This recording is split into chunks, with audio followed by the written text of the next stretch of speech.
Hey you guys, it's Britt. Tonight we're here to talk about true crime and ethics within the true crime content creating process on social media.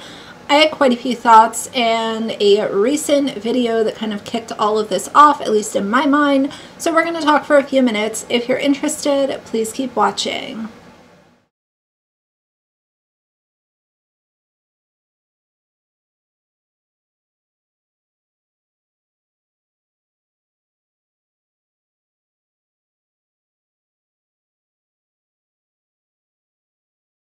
Alright you guys, so I've talked about ethics and true crime content on my channel before, but it has literally been years since I've talked about this. But recently somebody shared a post with me from the True Crime or Crime Weekly podcast Reddit. It was showing Stephanie Harlowe, whom I have talked about before, using her vape while talking about the Sonia Massey body cam footage that showed Sonia losing her life at the hands of a law enforcement officer. And she was reacting to this content alongside her co-host Derek, and she was blowing out clouds of vape and responding to this content.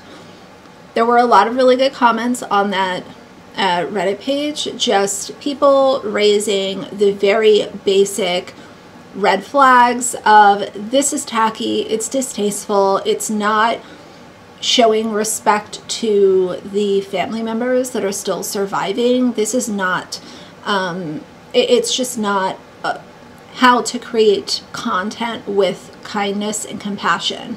Nobody wants to, you know, I'm sure that most people don't care. Use your vape, do it all day and all night. But when you're reacting to content of somebody losing their life, wrong time, wrong place.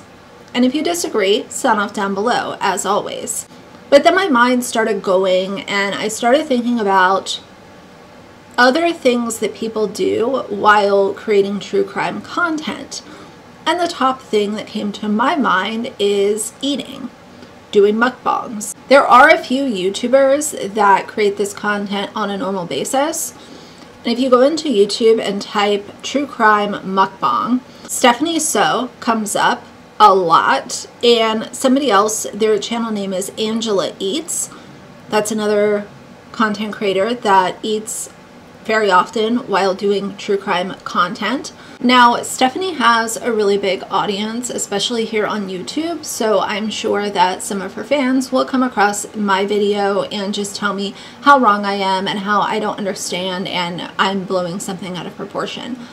What I always like to ask people is, honestly, if you can be unbiased for just a couple of seconds, how would you feel if your mother, your father, your child, your sister, your brother, your best friend was unalived in a violent fashion and you came across a video of somebody eating chicken wings while they are discussing your loved one literally being unalived and the manner that they were unalived? How would you feel? And I think that anyone who automatically comes with the response, oh, I just wouldn't care, it wouldn't be that big of a deal, I hope that you never have to go through losing a loved one to domestic violence, homicide, or any type of sudden painful loss.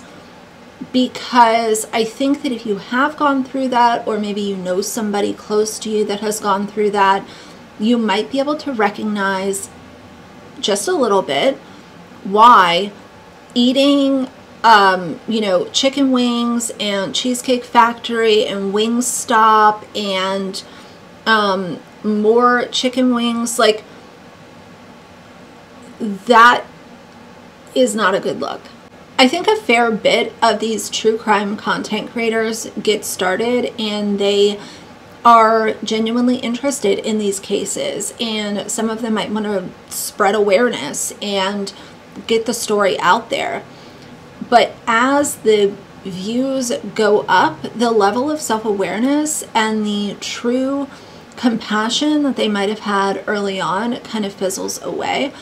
And that's why we see content creators going from doing a true crime video and just telling the story and telling it well to let me slap a sponsorship in the middle of this and let me, you know, shove my face with a bunch of food while I'm talking about defensive wounds and somebody losing their life and possibly suffering at the end of their life.